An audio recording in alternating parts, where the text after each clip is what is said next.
बिस्मिल्लाहिर्रहमानिर्रहीम। इमाम हुसैन अलैहिस्सलाम कौन हैं, इस हवाले से हमारी गुफ्तगू हो रही है और विलादत इमाम हुसैन अलैहिस्सलाम के वक्त क्या क्या वाक़यात रूनुमा हुए हैं उस पर गुफ्तगू चल रही है। देखिए, मुतअद्दिद रवायत में ज़िक्र हुआ है कि जनाब रसूल खुदा सल्लल्लाहु अलैहि वसल्लम के दस्त मुबारक पर खाके करबला आई। आपने उसे आँखों से लगाया, उसे बोसा दिया और गिरिया फरमाया है। लेकिन इस हवाले से रवायत में बाज़ इख्तलाफात भी पाए जाते हैं। जैसे एक रवायत ये है कि जनाब उम्मे सलमा कहती हैं कि जिस वक्त ख़बर शहादत इमाम हुसैन अलैहिस्सलाम रसूल खुदा को दी गई है, उस वक्त पैगम्बर इस्लाम थोड़ी देर के लिए हमारी नज़रों से ओझल हो गए और जब वापस आए तो आपके रीश मुबारक और सर अक़दस के ऊपर गर्द व गुबार और ख़ाक थी और आपके दस्त मुबारक में एक मिट्टी का हिस्सा था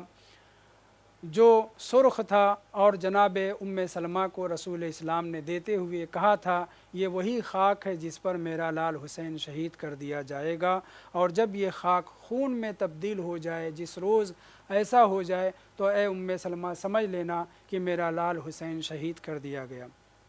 इस रवायत में ख़ुद रसूल इस्लाम का गायब होना और ख़ाके करबला लाना ज़िक्र हुआ है।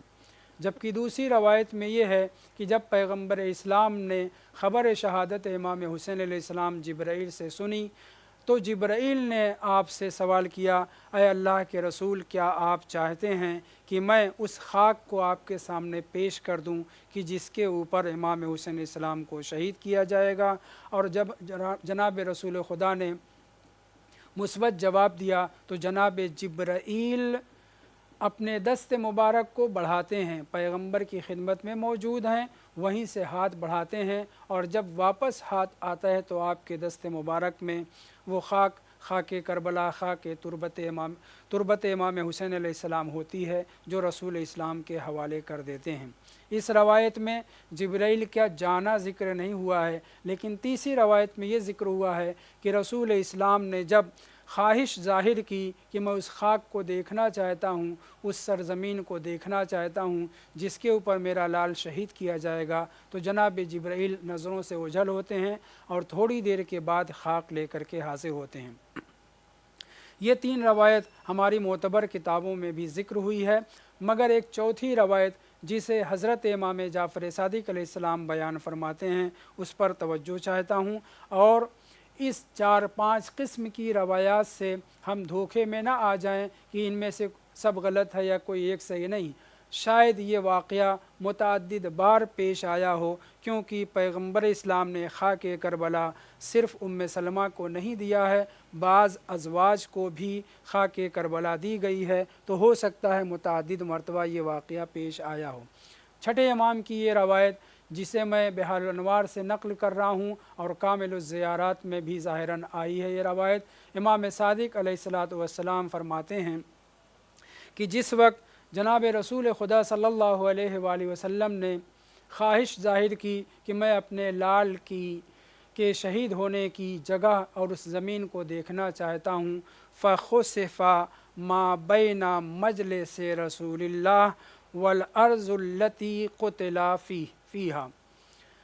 जनाब जिब्राईल ने अपने दस्त मुबारक से ज़मीन पर हाथ मारा तो जनाब रसूल खुदा जहाँ पे तशरीफ़ फरमा थे वहाँ से ले कर के वो सरज़मीन यानी सरज़मीन करबला जहाँ पर इमाम हुसैन अलैहिस्सलाम शहीद हुए हैं, उन दोनों ज़मीनों के दरमियान यानी मदीना और करबला के दरमियान की ज़मीन धंस गई, सिमट गई और फ़ल्तक़ा अल-क़ित्अतान और दोनों ज़मीन के हिस्से आपस में मुत्तसिल हो गए। यानी क्या? यानी मदीना की सरज़मीन जहाँ पैगम्बर इस्लाम तशरीफ़ फरमा थे और करबला की सरज़मीन जहाँ पर इमाम हुसैन इस्लाम शहीद हुए, वो दोनों ज़मीन मिल गई। इसके बाद इमाम सादिक़ अलैहिस्सलाम फरमाते हैं, कमा सनआ साहिबो सुलेमान, ये बिल्कुल वैसे ही हुआ था कि जैसे जनाब आसिफ़ इब्न बरखिया ने जनाब सुलेमान के इस फरमाइश पर कि कौन तख्त बिल्कीस को मेरे पास ला देगा, इफ़रीत ने खड़े होने की मुद्दत भर का सवाल किया था। जनाब आसिफ ने कहा था क़ब्ल अन यर्तद्द इलैका तरफ़ुक, मैं आप पलक झपक नहीं पाएंगे उससे पहले तख्त बिल्कीस को मैं हाज़िर कर दूंगा। इमाम सादिक अलैहिस्सलाम फरमाते हैं कि बिल्कुल वैसे ही हुआ कमा सनआ साहिबो सुलेमान, जैसे कि जनाब सुलेमान नबी के वज़ीर जनाब आसिफ इब्न बरखिया ने किया था। क्या किया था? उन्होंने इसमें आज़म इलाही की बदौलत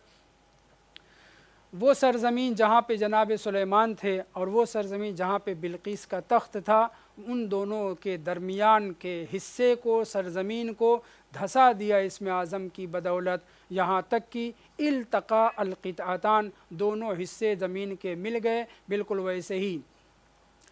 उन्होंने दोनों सरज़मीन मुत्तसिल हो गई। फ़स्तज्सा अल अर्श, जनाब आसिफ ने तख्त बिल्कीस को खींच लिया, उठा लिया और जनाब सुलेमान के तख्त के पहलू में रख दिया। ख़ुद जनाब सुलेमान इस रवायत में ज़िक्र हुआ कि कहते हैं युख़य्यलु इलैया, मुझे ये ख़याल गुज़रा इन्नहु ख़रज मिन सरीरी, ये तख्त बिल्कीस नहीं बल्कि मेरे तख्त के नीचे से निकला हुआ तख्त है। तो आपने देखा कि इस रवायत में इमाम जाफ़र सादिक अलैहिस्सलाम ने तशबीह देते हुए फरमाया है कि जिस तरीक़े से वज़ीर सुलेमान जनाब आसिफ इब्न बरखिया ने इसमें आज़म की बदौलत तख्त बिल्कीस को चश्मे ज़दन से पहले मगा लिया था और हज़रत सुलेमान के तख्त के बाजू में ला कर के खड़ा कर दिया, वैसे ही जनाब जिब्राईल अमीन अलैहिस्सलातु वस्सलाम ने ज़रब बिजनाहिही अल अर्द, हज़रत जिब्राईल ने अपने पर से ज़मीन को मारा, ज़मीन सिमट गई, ज़मीन करबला ज़मीन मदीना से मुत्तसिल हो गई और हज़रत जिब्राईल ने एक मुश्त खाक उठा करके जनाब रसूल खुदा की खिदमत में पेश करते हुए कहा हाज़िही अल अर्ज़ुल्लती युक़्तलु अलैहा, ऐ अल्लाह के रसूल ये वही सरज़मीन है जिसके ऊपर जनाब इमाम हुसैन अलैहिस्सलातु वस्सलाम को शहीद किया जाएगा। रवायत का फ़िक्रा आप बराबर सुनते रहते हैं कि जनाब रसूल खुदा सल्लल्लाहु अलैहि वसल्लम ने उस सरज़मीन को बोसा दिया, आँखों से लगाया कि जिस सरज़मीन पर इमाम हुसैन अलैहिस्सलाम अभी शहीद नहीं हुए हैं बल्कि शहीद होंगे। इससे ये पता चला कि जो चीज़ें अहले बैत ताहिरीन अलैहिमुस्सलाम से मंसूब हो जाती हैं या हो चुकी हैं या होंगी, वो इस काबिल है कि सैयदुल मुरसलीन खातमुन नबीयीन उसका बोसा दे। तो जब सैयदुल मुरसलीन के बोसे के काबिल ये सरज़मीन है तो हम उस खाक को बोसा क्यों नहीं दे सकते, उसके ऊपर सजदा करना क्यों नहीं सजदा कर सकते। वसल्लल्लाहु अला मुहम्मदिन व आलिहि तय्यबीन।